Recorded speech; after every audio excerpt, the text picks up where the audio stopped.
Good morning, నేను స్వేచ్ఛ. Welcome to వార్తలు వాస్తవాలు. ఇవాళ న్యూస్ పేపర్స్ లో ప్రధాన వార్తలు, ఆ వార్తల్లోని వాస్తవాలు, వాటికి సంబంధించి విశ్లేషణ చూసే ముందు హెడ్లైన్స్. ఎస్ఎల్బిసి ప్రమాదంలో కొనసాగుతున్న రెస్క్యూ ఆపరేషన్. జీపీఆర్ టెక్నాలజీతో ఆనవాళ్లు గుర్తింపు ధృవీకరించని ప్రభుత్వం.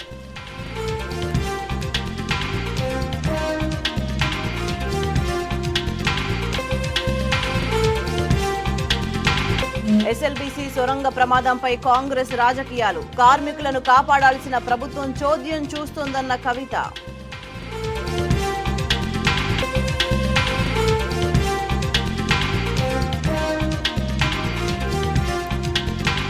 వేసవికి ముందే రాష్ట్రంలో విద్యుత్ సంక్షోభం. అడుగంటిన భూగర్భ జలాలు, సాగర్ శ్రీశైలం రిజర్వాయర్లు.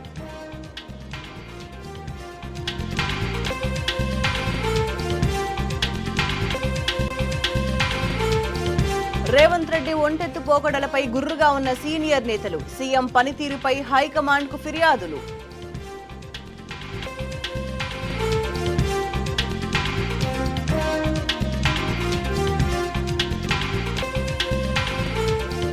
గోడ దూకిన ఎమ్మెల్యేలకు ఎమ్మెల్సీ ఎన్నికల గండం.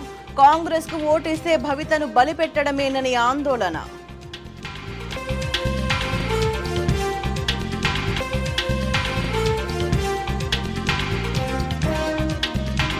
కాంగ్రెస్ పాలనలో పొలాలకు అందని సాగునీరు. రేవంత్ సర్కార్ తీరుపై అన్నదాత కన్నెర్ర.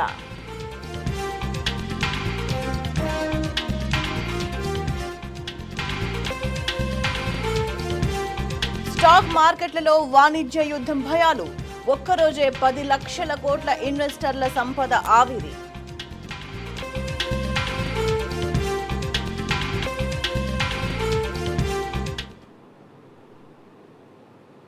ఇక ఇవాళ న్యూస్ పేపర్స్ లో ప్రధాన వార్తలు చూద్దాం. ముందుగా నమస్తే తెలంగాణ దినపత్రిక. నమస్తే తెలంగాణలో మట్టి దిబ్బల కింద కూలిన బతుకులు అంటూ మనకి ప్రధానంగా బ్యానర్ ఐటమ్ కనిపిస్తుంది. ఎస్ఎల్బిసి సొరంగంలో మరణ మృదంగం అంటూ కూడా మనం వార్త చూస్తున్నాం. సజీవ ఆశలు ఆవిరి అంటూ కనిపిస్తుంది. 7 రోజుల ప్రయత్నాలు విషాదాంతం అంటూ చూస్తున్నాం. శుక్రవారం రాత్రంతా కొనసాగిన ఉత్కంఠ. జీపీఆర్ టెక్నాలజీతో ఆనవాళ్ల గుర్తింపు అంటూ గమనించవచ్చు. 8 మంది కార్మిక మృతదేహాల వెలికితీత అంటూ మనకి ఇక్కడ క్వశ్చన్ మార్క్ కనిపిస్తుంది. సో దీనికి సంబంధించి అయితే ఘటనా ప్రదేశంలో ఉద్విగ్న వాతావరణం కనిపిస్తుంది. అయితే అధికారికంగా ధృవీకరించని ప్రభుత్వం అంటూ కూడా మనం ఇక్కడ కీలకంగా గమనించాల్సిన అవసరం కనిపిస్తుంది. సో సజీవ ఆశలు ఆవిరైనాయి. ఎస్ఎల్బిసి సొరంగంలో చిక్కుకున్న 8 మంది కార్మికుల ప్రాణాలు మట్టి దిబ్బల కింద కలిసిపోయాయి. దాదాపు 11 రెస్క్యూ బృందాలు చేసిన ప్రయత్నాలు చివరకు విఫలమయ్యాయి. టన్నెల్లో కూరుకుపోయిన వారి మృతదేహాలను శుక్రవారం అర్ధరాత్రి దాకా శ్రమించి బయటకు తీసిన రెస్క్యూ సిబ్బంది పోస్టుమార్టం కోసం నాగర్ కర్నూలు ప్రభుత్వ దవాఖానాకు తరలించినట్టుగా తెలుస్తోంది. అయితే ప్రభుత్వం ఇవాళ అధికారికంగా ప్రకటించే అవకాశం కనిపిస్తుంది. ముందుగా చిక్కుకుపోయిన కార్మికులను గ్రౌండ్ పెనట్రేటింగ్ రాడార్తో గుర్తించారు. శుక్రవారం తెల్లవారుజాము నుంచే జీపీఆర్ ద్వారా 0 పాయింట్ వరకు చేరుకుని ఆ ప్రదేశం అంతా కూడా స్కాన్ చేశారు. రిపోర్ట్ ఆధారంగా స్పాట్స్ను గుర్తించి కొత్తగూడెం నుంచి అండర్ గ్రౌండ్లో పనిచేసే సింగరేణికి చెందిన అనుభవజ్ఞులైన కార్మికులను రప్పించారు. NDRI, rat miners team Singareni బృందంతో హై లెవెల్ రెస్క్యూ ఆపరేషన్ చేసి టీబీఎం ముందు భాగంలో చిక్కుకున్నారని గుర్తించి మట్టి దిబ్బలు, బురదను తొలగించి మృతదేహాలను బయటకు తీసినట్టుగా తెలిసింది. సో శుక్రవారం రాత్రంతా ఇక్కడ ఉద్విగ్న వాతావరణం నెలకొనగా చివరకు విషాదమే మిగిలింది అంటూ చూస్తున్నాం. అయితే దీనికి సంబంధించి ఇంకా గవర్నమెంట్ నుంచి అఫీషియల్ అనౌన్స్మెంట్ రావాల్సిన అవసరం ఉంది. సో మన ఫోటోగ్రాఫ్స్ కూడా గమనించవచ్చు. జీపీఆర్ ద్వారా స్పాట్ను సిబ్బంది గుర్తిస్తున్న ఫోటోగ్రాఫ్ కనిపిస్తుంది. సో డీబీఎం మెషిన్ను కట్టర్ ద్వారా కట్ చేస్తున్న సిబ్బందికి సంబంధించిన ఫోటోగ్రాఫ్ కూడా మనకి ఇక్కడ కనిపిస్తుంది. సో ఆఖరికి సజీవ ఆశలన్నీ కూడా ఆవిరైపోయిన పరిస్థితి కనిపిస్తుంది. ఒక ఘోరమైన పరిస్థితి అని చెప్పొచ్చు, విషాదాంతమైందని కూడా చెప్పొచ్చు. ఇక ప్రభుత్వం నుంచి అధికారికంగా అనౌన్స్మెంట్ వచ్చిన తర్వాత దీనికి సంబంధించి పూర్తి వివరాలు వెల్లడయ్యే అవకాశం కనిపిస్తుంది. ఇంకొక వైపు దీనికి సంబంధించి బీఆర్ఎస్ హయాంలోనే 12 కిలోమీటర్ల పనులు మేం చెప్పేది తప్పైతే ముక్కు నేలకు రాస్తాం, నువ్వు రాజకీయాల నుంచి తప్పుకుంటావంటూ మంత్రి జూపల్లి శ్రీనివాస్ గౌడ్ సవాల్ చేసిన వార్త కూడా మనకి ఇక్కడ కనిపిస్తుంది. మృత్యు సొరంగం బతుకు దుర్భరం అంటూ మనకి ఇక్కడ ఇంకో వార్త చూస్తున్నాం. ఎస్ఎల్బిసి కార్మికుల జీవితాలు దినదిన గండం, తుప్పు పట్టిన రేకుల షెడ్లో 150 మంది జీవనం అంటూ కూడా చూస్తున్నాం. ఒక్కో గదిలో 10 మంది, 3 తంతల రేకుల బెడ్లు, 8 గంటల పనికి కేవలం 450 రూపాయలే కూలి అంటూ మనం అక్కడ వార్తని గమనించవచ్చు. సో ఇంకా మిగతా వార్తలు ఒకసారి మనం గమనించినట్లయితే కరెంటుకు సంబంధించి ప్రధానంగా అంతా రాష్ట్రంలో ప్రజలంతా ఇబ్బంది పడుతున్న పరిస్థితి కనిపిస్తుంది. సో తెల్లారితే ఆ ఊర్లో కరెంటు కట్ అవుతుంది. దాదాపు నెలన్నర నుంచి ఇదే దుస్థితి ఎదురవుతుంది. దీంతో కడుపు మండిన చేగుంట మండలం కర్నాల్పల్లి రైతులు గ్రామస్తులు సబ్స్టేషన్ ఎదుట శుక్రవారం ఆందోళనకు దిగిండ్రు. దానికి సంబంధించిన ఫోటోగ్రాఫ్. సో వేసవికి ముందే విద్యుత్ సంక్షోభం అంటూ మనకి ఇక్కడ క్వశ్చన్ మార్క్ కనిపిస్తుంది. గత కొద్ది రోజుల నుంచి కూడా దీనికి సంబంధించి ప్రధానంగా చర్చ జరుగుతూ వస్తుంది.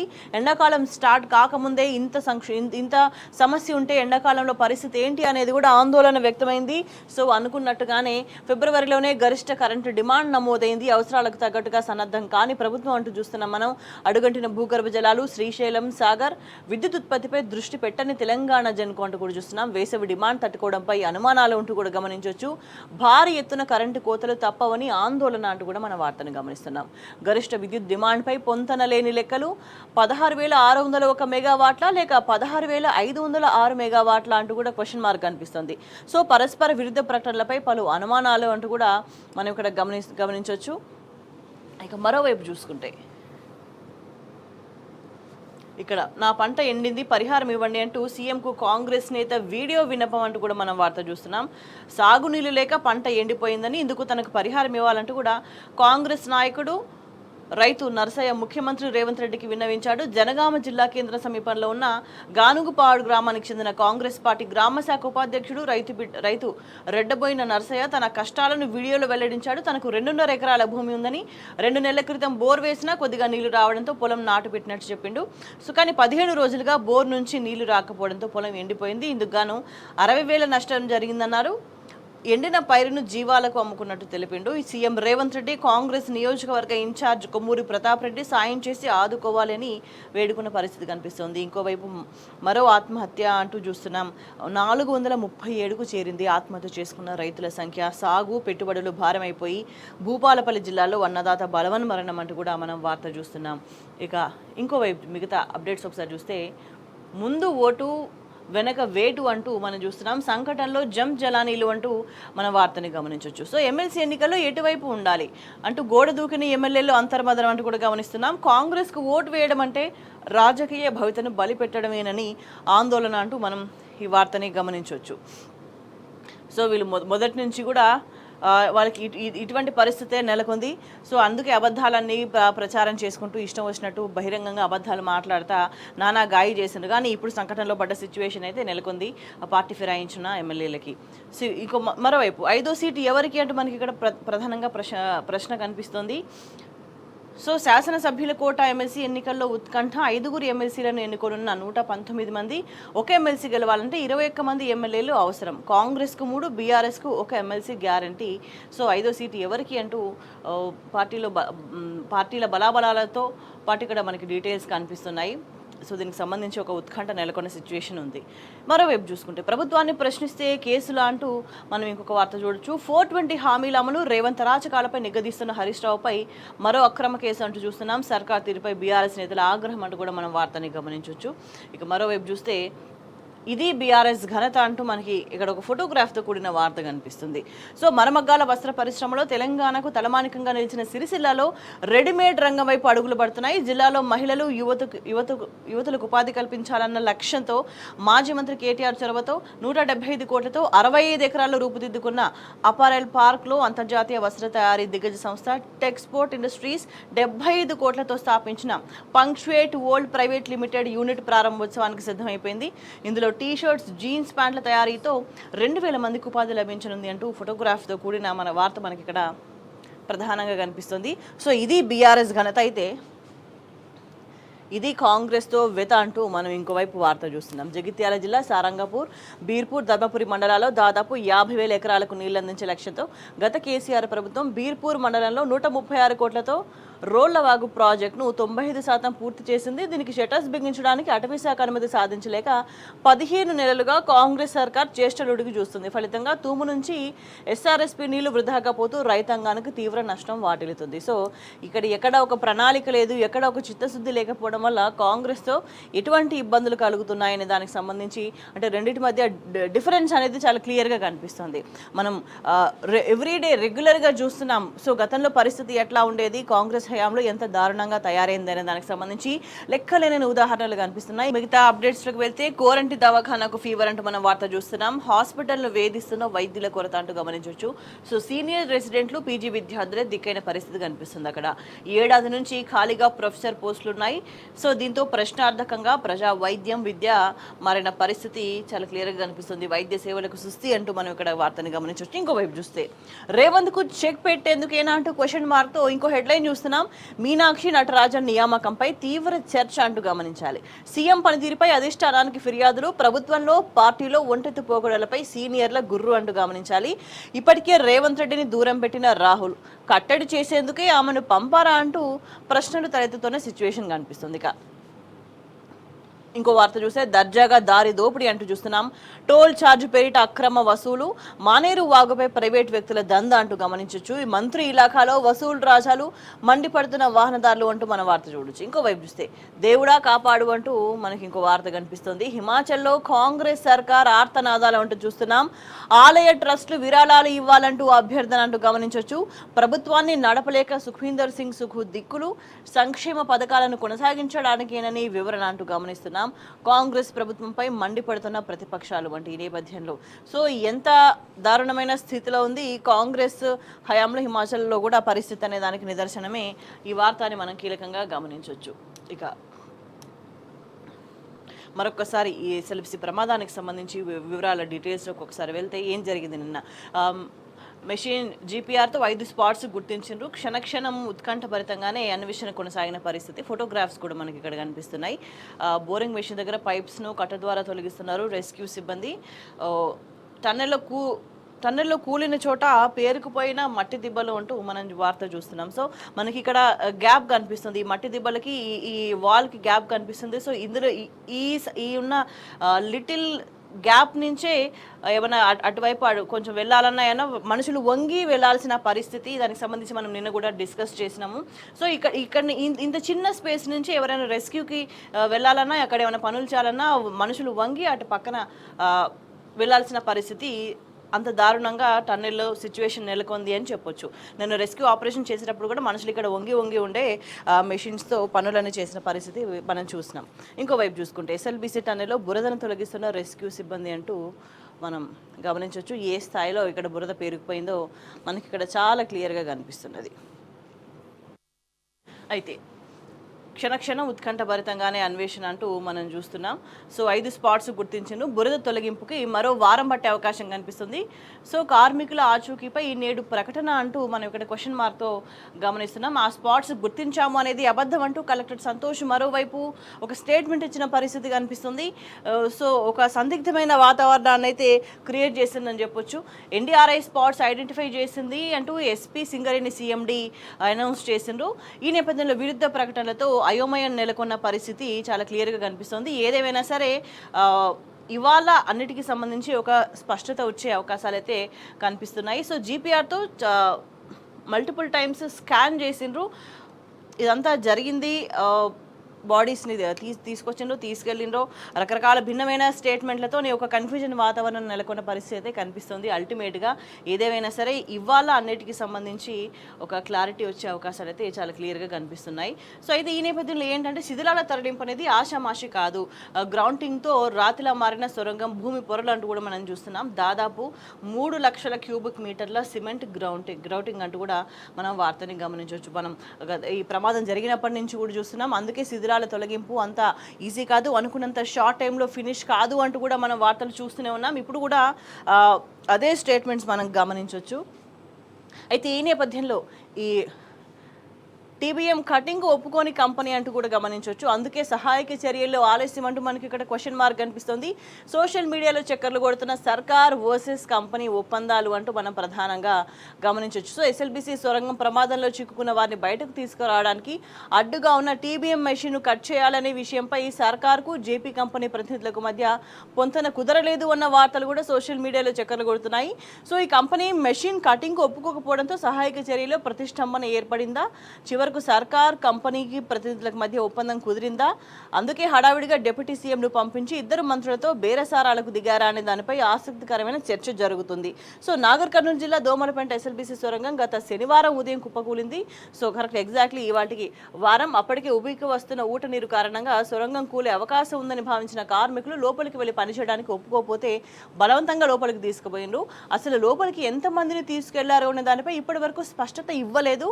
ఆ రోజు సొరంగం పనులు చేయడానికి వెళ్లిన కార్మికులు ఎంతమంది, రిజిస్టర్లు ఎంట్రీలు చేశారా, అక్కడ పనిచేస్తున్న వాళ్ళ విషయంలో సేఫ్టీ మెజర్స్ ఎందుకు పాటించలేదు అనే ప్రశ్నలకు జవాబు దొరకట్లేదు. సో ఇటీవల ఒక ప్రజాసంఘం నాయకులు కార్మికులు ఉంటున్న క్యాంప్స్ దగ్గరకు వచ్చారు. ఆ తర్వాత కంపెనీ దగ్గర వివరాలు సేకరించారు.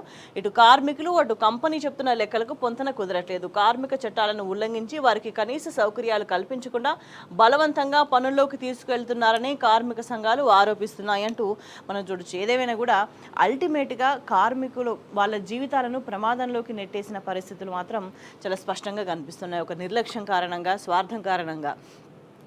అయితే ఈ నేపథ్యంలో 10 గంటల్లో రెండో హెలిప్యాడ్ అంటూ మనం చూస్తున్నాం. నిర్మాణ సంస్థ కంపెనీ మంత్రి ఉత్తమ్ కోసం ఆగమేఘాల మీద సిద్ధం, సహాయ చర్యలో మాత్రం తాత్సారం అంటూ మనం గమనించవచ్చు. గత వారం రోజులుగా రెస్క్యూ ఆపరేషన్కు సంబంధించి ఎంత త్వరితగతిన యాక్టివిటీస్ చేస్తూ ఉన్నారు అన్న దానికి సంబంధించి గమనిస్తే రెండో హెలిప్యాడ్ని 10 గంటల్లో సిద్ధం చేయగలిగినారు. కానీ సహాయ చర్యల్లో మాత్రం ఎంత డిలే చేసిందంటే అంత డిలే చేసిండ్రు. రోజుల తరబడి కూడా ఇబ్బంది పెట్టిన పరిస్థితి చాలా క్లియర్గా కనిపిస్తుంది.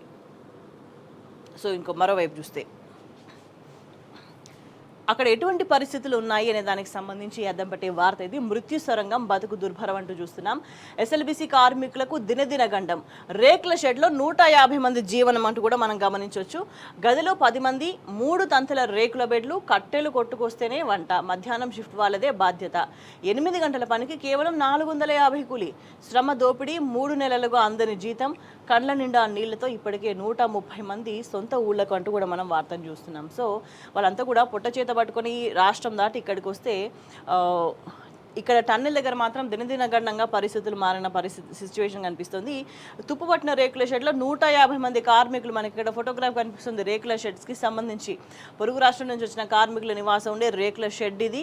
ఎంత దుర్భరమైన పరిస్థితులు ఉన్నాయని చెప్పేసి ఒక్కొక్క గదిలో 10 మంది దాకా నక్కి గడుపుతున్నారు. తంతెల వారీగా రేకులు అడ్డం పెట్టి కట్టిన బెడ్స్లో కంటికి చాలని కునుకు తీస్తూ బతుకు జీవుడా అంటూ నెట్టుకొస్తున్నారు. సో ఇప్పుడు జరిగిన పరిణామాల నేపథ్యంలో 130 మంది సొంత ఊళ్లకు మళ్ళీ వెళ్లిపోయిన పరిస్థితి కనిపిస్తుంది. ఈ నేపథ్యంలో ఇక్కడ టన్నెల్లో ఏం జరుగుతుందో తెలియడం లేదు అంటూ మనం ఇక్కడ ఇంకో వార్త చూస్తున్నాం. మా బిడ్డ ఆపరేటర్గా ఇదే టన్నెల్లో పనిచేస్తున్నాడు, ప్రమాదంలో చిక్కుకొని వారం అవుతుంది, ఇప్పటికీ ఎలాంటి ఆచూకీ లేదు, టన్నెల్లో అసలు ఏం జరుగుతుందో మాకు అర్థం కావట్లేదు, మమ్మల్ని లోపలికి పంపాలని ఎంత వేడుకున్నా కలెక్టర్ సార్ ఒప్పుకోవట్లేదంటూ సిబ్బంది పంపట్లేదు, బిడ్డ ఎప్పుడు వస్తాడని గురుప్రీత్ సింగ్ తల్లి, నాన్న ఎప్పుడు వస్తాడని ఇద్దరు ఆడపిల్లలు, కట్టుకున్నోడే రాక కోసం భార్య, ఇంట్లో అందరూ ఏడుస్తూ ఎదురు చూస్తున్నారు, ఇల్లంతా కునుకులేదు, తిండి లేదు, ప్రభుత్వం సహాయక చర్యలు మరింత వేగం చేయాలి అంటూ సొరంగంలో చిక్కుకున్న గురుప్రీత్ సింగ్ బాబాయ్ కల్వంత్ సింగ్ మాట్లాడిన మాటలు ఇవి. వాళ్ళు పంజాబ్కి చెందిన వాళ్ళంతా కూడా ఏం జరుగుతుందో తెలియలేదు అని ఆందోళన వ్యక్తం చేస్తున్న పరిస్థితి కనిపిస్తుంది. సో ఇక్కడ నరకు గూపలా రేకుల షెడ్లు ఉన్న సిచ్యువేషన్ కనిపిస్తే అంబులెన్స్కి వైద్యానికి కూడా డబ్బులు అంటూ మనం ఇక్కడ చూస్తున్నాం. టన్నెల్లో పనిచేసే చోట రేకుల షెడ్లో అడవిలో ఏవైనా దెబ్బలు తగిలితే వెంటనే జేపీ కంపెనీ తమ అంబులెన్స్ను పంపిస్తుందట. అయితే ఆ అంబులెన్స్కు చేసిన వైద్యానికి కూడా కార్మికులే డబ్బు చెల్లించాలట. ఇక ఏదైనా సీజనల్ రోగాలు వస్తే తమను డబ్బులకు పీల్చి పిప్పి చేస్తున్నారని కార్మికులు చెబుతున్నారు. ఈ దారుణాలు ఏవి కూడా పై స్థాయిలో ఉన్న వారికి తెలియనివ్వరని పలువురు కార్మికులు ఆవేదన వ్యక్తం చేస్తున్నారు. సో ఎంతటి దుర్భరమైన పరిస్థితులు దారుణంగా ఇక్కడ నెలకొని ఉన్నాయని చూడొచ్చు. మరోవైపు ఇంత దారుణమైన సిచ్యువేషన్స్ ఉంటే మరోవైపు 3 నెలలుగా వేతనం పెండింగ్లో ఉంది అంటూ కూడా మనకి వార్త కనిపిస్తుంది. సో మా వాళ్ళు వద్దన్నా కూడా తీసుకుపోయినరు అంటూ కూడా ఆరోపణలు చేస్తున్న సిచ్యువేషన్ కనిపిస్తుంది. మేము డ్యూటీకి వెళ్తుండగానే టన్నల్ పై నుంచి మట్టి నీరు లీక్ అవుతున్నాయని, లోపలికి వెళ్ళొద్దని రాత్రి షిఫ్ట్ వాళ్ళు మాకు చెప్పిండ్రు, అటువంటిది ఏమీ లేదని, అవి చాలా సహజమని అధికారులు వచ్చి చెప్పి మా వాళ్ళని పనికి తీసుకుపోయినరు, వాళ్ళు అనుకోని ప్రమాదానికి గురై ఆ టన్నెల్లోనే ప్రాణాలు కోల్పోయారని మాకు ఇప్పటికే అర్థమైంది. అక్కడ ముందుగా మట్టి పడ్డం మొదలైంది, ఆ తర్వాత నీళ్లు బయటకు వచ్చినాయి, అప్పటికే మాకు భయమైంది, పెద్ద శబ్దం వస్తుండడంతో మేము ముగ్గురం కలిసి భయంతో ఉరుకుతూ బయటకు వచ్చినామంటూ మా వాళ్ళు చెప్పినా అధికారులు వినలేదు అంటూ, అందుకే పెద్ద నష్టం జరిగిందంటూ బిశ్వజిత్ సాహు అనే కార్మికుడు, జార్ఖండ్ నుంచి వచ్చిన కార్మికుడు చెప్పిన మాటలు ఇవి. దేవుడి మీదే భారం వేసినామంటూ మరో కార్మికుడు చెప్తున్న మాటలు. సో అల్టిమేట్గా వాళ్ళంతా కూడా కార్మికుల జీవితాలు